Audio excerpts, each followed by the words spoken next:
It is early spring. I think it's April 1st actually. April 1st.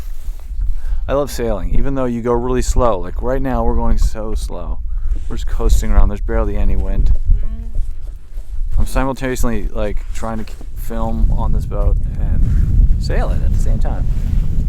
I guess I could flip the camera around. You can kind of see how this works.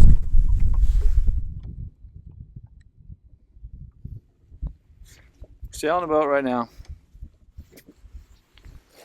Sailing a boat, and we're filming a YouTube video. A slog. How about a sailing vessel video log?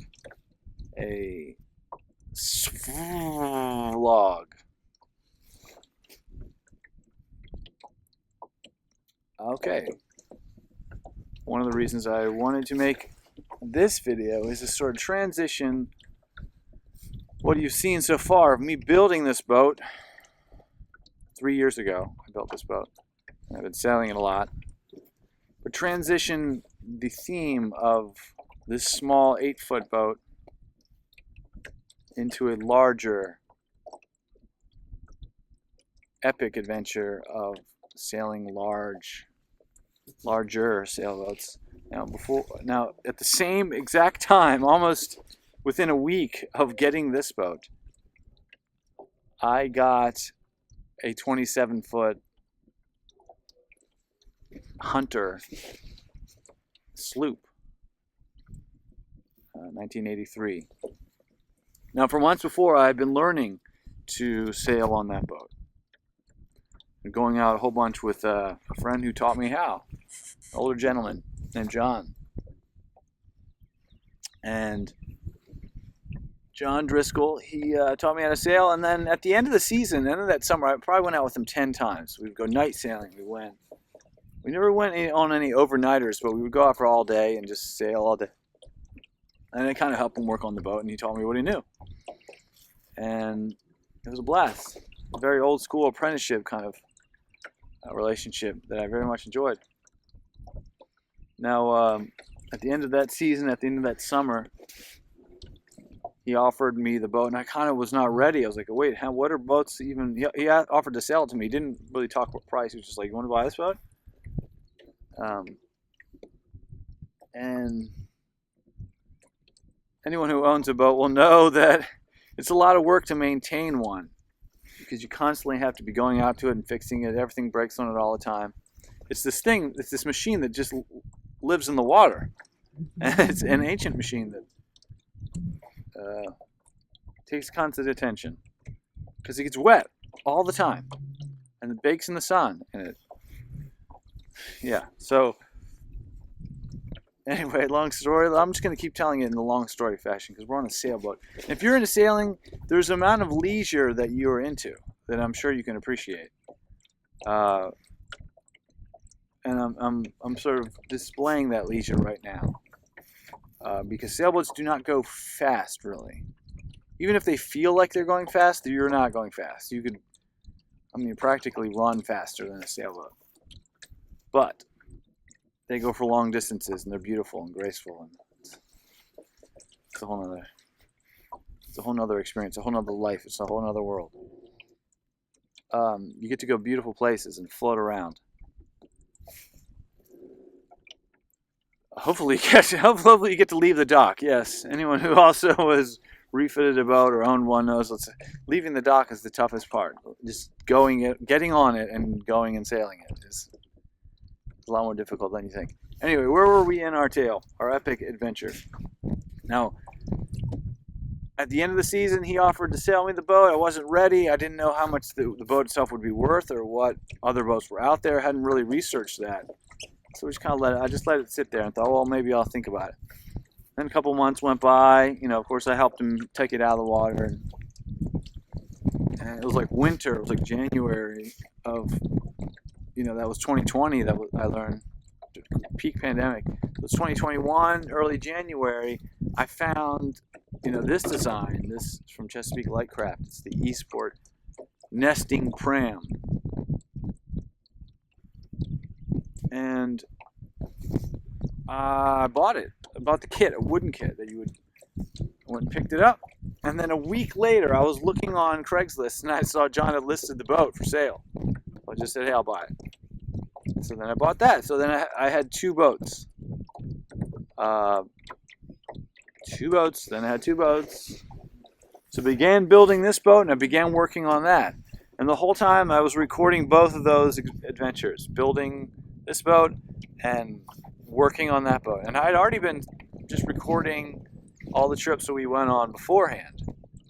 And something really exciting happened in the meantime, in between him offering me the boat and me buying it, was I did a boat delivery with a friend down the East Coast, and it was sort of a great way to adventure down and sort of like test my skills after going sailing like 8 or 9 times to deliver a boat from Long Island, New York, all the way down to the Chesapeake Bay, through New York City, around New Jersey Bay, out in the Atlantic Ocean, to Cape May, Atlantic City, up the Delaware River, into the Chesapeake Bay Canal. That adventure is coming up. I'll show you that one. And so then bought the boat, began working on it, and then went all kind of adventures on that boat. Went on all kinds of adventures on that boat. And sailed for 2 years, 3 years. Yeah, took out friends and took out family. And then someone offered me another boat, and so I had to sell that boat. And then now I've just been working on this other boat, and it's a long slogging process of fixing an older 1975 Ranger 33-foot sailboat.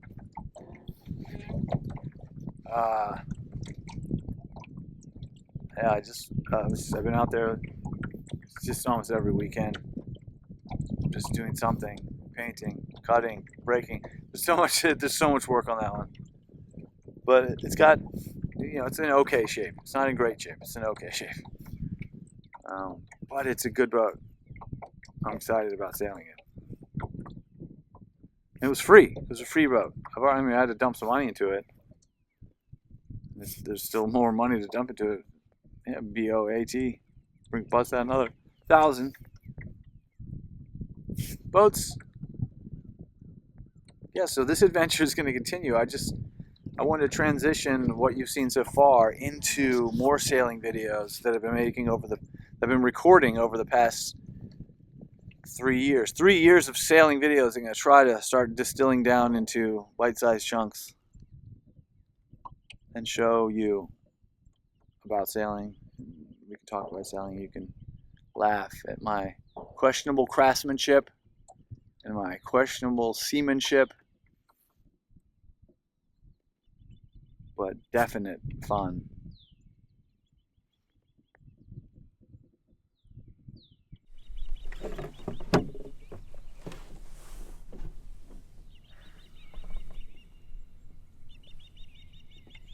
It's so easy, but I can't do it. It's so risky, but I gotta chance it. It's so funny, but there's nothing to laugh about. My money, it's all you wanna talk about. You say I can't see what you want me to be, but that's not true. It's in the lap of the gods. Oh, la la la, I can see what you want me to be, but I'm no fool. There's no beginning, there's no ending, there's no meaning in my pretending.